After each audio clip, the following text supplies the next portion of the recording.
अब बात सेना के उस प्रस्ताव पर जो अगर अमल में लाया गया तो आम लोग भी सेना में जा सकेंगे। ये 3 साल की इंटर्नशिप होगी, लेकिन इसमें वर्दी भी होगी, रैंक भी होगी, जवान भी भर्ती किए जाएंगे और अफसर भी, और पैसा भी मिलेगा। अभी ये प्रस्ताव है, लेकिन काफी कुछ है जिस पर आपको गौर करना चाहिए।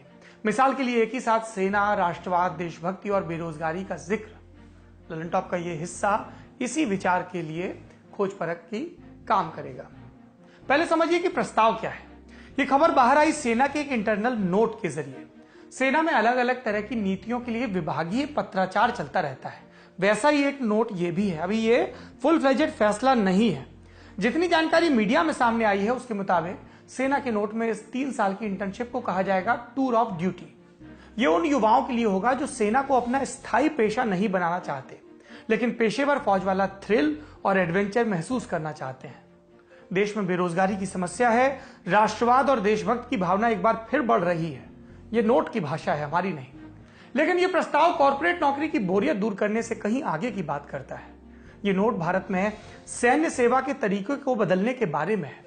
फिलहाल सेना में पूरा जोर कमिटमेंट पर है। अगर आप सेना की सुविधाएं और पेंशन चाहते हैं तो आपको एक तय समय सीमा तक सेवा देनी होती है। मिसाल के लिए जवानों को पेंशन तब मिलती है जब वो कम से कम 17 साल सेवा दें। टूर ऑफ ड्यूटी वाला नोट इस अनिवार्य सेवा के सिद्धांत से इंटर्नशिप या स्थायी सेवा के सिद्धांत की तरफ जाने की बात करता है। इस दौरान वेतन मिलेगा, लेकिन पेंशन या ग्रेच्युटी नहीं, और यही इस प्रस्ताव का सबसे अहम हिस्सा है। पेंशन तो अच्छी चीज है, फिर दिक्कत क्या है? सेना एक खतरनाक पेशा है, जान जाने का जोखिम है। फिर फौज को युवा बनाए रखने के लिए बड़ी संख्या में सैनिक और अफसर जल्दी रिटायर कर दिए जाते हैं। आपने कर्नल थ्रेशोल्ड सुना होगा। दरअसल सेना में स्थायी कमीशन लेने वाले अफसर लेफ्टिनेंट कर्नल के पद तक तो आसानी से पहुंच जाते हैं, लेकिन इसके बाद ज्यादातर अफसरों को रिटायर कर दिया जाता है और चुनिंदा अफसरों को उच्च पदों के लिए ट्रेनिंग दी जाती है। ऐसा ही जवानों के साथ भी होता है, और इसीलिए पेंशन दी जाती है ताकि कम उम्र में रिटायर होने वाले लोगों के पास आय का कुछ जरिया हो। लेकिन पेंशन सेना के बजट पर बहुत बोझ डालती है, खासकर 1 रैंक 1 पेंशन के नियम के आने के बाद से। इसके बारे में विस्तार से बात करते हैं।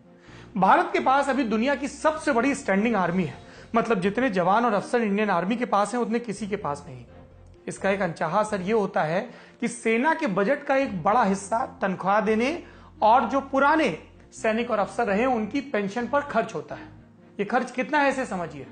10 साल में तीनों सेनाओं का जो पेंशन बजट है वो 10 गुना से ज्यादा हो चुका है। 2005-06 में पेंशन पर 12,715 करोड़ रुपए खर्च होते थे। 2020-21 में इसके लिए 1,33,000 करोड़ का बजट रखा गया है। सेनाओं में आधुनिक साजो सामान की खरीद के लिए पैसा रक्षा मंत्रालय के कैपिटल एक्सपेंडिचर में से आता है। इस साल का पेंशन बजट इस कैपिटल एक्सपेंडिचर की कुल रकम से भी 15,291 करोड़ ज्यादा है। तनख्वाह पर खर्च अलग, मतलब जितना पैसा हम आधुनिकीकरण पर खर्च नहीं कर रहे उससे ज्यादा तनख्वाह और पेंशन पर खर्च हो रहा है। रक्षा आधुनिकीकरण जरूरी है, लेकिन सरकार इस पर भी फूंक फूंक कर ही खर्च करना चाहती है। इसलिए तीनों सेनाएं धीमे धीमे पेंशन और तनख्वाह पर हो रहा खर्च घटाने में लगी है। इसके लिए सेना आधुनिकीकरण भी कर रही है, कई गैर जरूरी विभाग भी खत्म कर रही है, और अब एक ये नया प्रस्ताव भी सामने आया है। थल सेना में चूंकि सबसे ज्यादा लोग हैं, बजट कम करने का दबाव भी इस पर ही सबसे ज्यादा है। इसलिए आश्चर्य नहीं हुआ कि ऐसा प्रस्ताव थल सेना के लिए पहले सर्कुलेट हो रहा है। इसमें बताया गया कि 17 साल सेवा करने वाले एक जवान की जगह अगर टूर ऑफ ड्यूटी वाले सैनिक को लगाया जाए तो 11.5 करोड़ की बचत होगी। टूर ऑफ ड्यूटी इंटर्नशिप की तरह है, इसमें पेंशन नहीं होगी। सेना के नोट में यह भी लिखा है कि इस टूर ऑफ ड्यूटी से युवाओं की ऊर्जा का सही इस्तेमाल होगा। सैनिक ट्रेनिंग और तौर तरीकों से आबादी का स्वास्थ्य बेहतर होगा। इंटर्नशिप के बाद पेंशन नहीं होगी, लेकिन सरकारी नौकरी वगैरह में योग्यताओं में छूट दी जा सकती है। फिर कॉर्पोरेट सेक्टर भी टीम वर्क और लीडरशिप स्किल सीख चुके युवाओं को अपने यहां नौकरियों में प्राथमिकता देगा। लेकिन जितना गणित इस प्रस्ताव में समझाया गया है उससे यही लगता है कि यह प्रस्ताव बेरोजगार युवाओं को थ्रिल और सेना के एडवेंचर से रूबरू कराने से ज्यादा पैसे बचाने के बारे में भी है। क्या यह सेना की क्षमता पर असर डालेगा? यह कहना फिलहाल मुश्किल है। सेना से रिटायर्ड अधिकारियों की राय इस पर बटी है। एक मत कहता है कि देश के युवाओं की ऊर्जा का सही इस्तेमाल करने का यह तरीका है। इसके समर्थन में दुनिया के दूसरे देशों का भी हवाला दिया जाता है जहां सिविलियंस को फौज में लिया जाता है और कोई बड़ी समस्या नहीं होती। लेकिन दूसरा मत रखने वाले अधिकारी हतप्रभ हैं। उनका कहना है कि जो मौजूदा व्यवस्था है उसे बनाए रखना जरूरी है, तभी सेना अपना काम ठीक से कर पाएगी। सिविलियंस को सेना में लेने का विचार के स्तर पर नया नहीं है। भारत में टेरिटोरियल आर्मी जैसी व्यवस्था है जिसमें आम लोग हर साल कुछ वक्त वर्दी में सेवाएं देते हैं ताकि आपात स्थिति में सेकंड लाइन ऑफ डिफेंस बन सके। महेंद्र सिंह धोनी जैसे लोगों ने इसी रास्ते टेरिटोरियल आर्मी की वर्दी पहनी है। फिर एक उदाहरण इजराइल का है, जहां 18 साल की उम्र के बाद 2 साल 8 महीने की अनिवार्य सेवा फौज में देनी होती है। अमेरिका में भी अनिवार्य सेवा का नियम समय समय पर इस्तेमाल में लाया गया है, मिसाल के लिए पहले और दूसरे वर्ल्ड वॉर और वियतनाम की लड़ाई के दौरान। सेना के प्रवक्ता कर्नल अमन आनंद, उन्होंने कहा है कि प्रस्तावित टूर ऑफ ड्यूटी सभी के लिए अनिवार्य नहीं होगा। यह महत्वपूर्ण चीज है, यह कंपलसरी नहीं होगा, लोग अपनी मर्जी से इसमें भाग ले सकेंगे। भर्ती की शर्तों और ट्रेनिंग में भी कोई रियायत नहीं होगी। अब आते हैं बेरोजगारी, राष्ट्रवाद और देशभक्ति के जिक्र पर। यह तर्क कुछ बेढंगा लगता है। पूरी दुनिया में देश युवाओं को सेना की तरफ आकर्षित करने की कोशिश कर रहे हैं क्योंकि लोग फौज में जाना नहीं चाहते। वहां इस तरह की बातें होती हैं, पर भारत में सेना आज भी एक भरोसेमंद पेशा है। जाना चाहते हैं लोग। आप भर्ती की रैलियों में उमड़ती भीड़ देखिए, लगातार अफसरों के सिलेक्शन के लिए होने वाले सर्विस सिलेक्शन बोर्ड में आने वाले एप्लीकेशंस को देखिए। हमारे यहाँ ये दिक्कत नहीं कि लोग सेना में नहीं जाना चाहते। सेना में मिलने वाली तनख्वाहें और सुविधाएं दूसरे पेशों के मुकाबले बेहतर है। दूसरे पेशों में सरकारी नौकरियां घट रही हैं, निजी नौकरियां ज्यादा हैं, लेकिन वहां काम करते आदमी की क्या स्थिति है हम और आप जानते हैं। तो लोग सेना की तरफ खिंचे चले आ रहे हैं।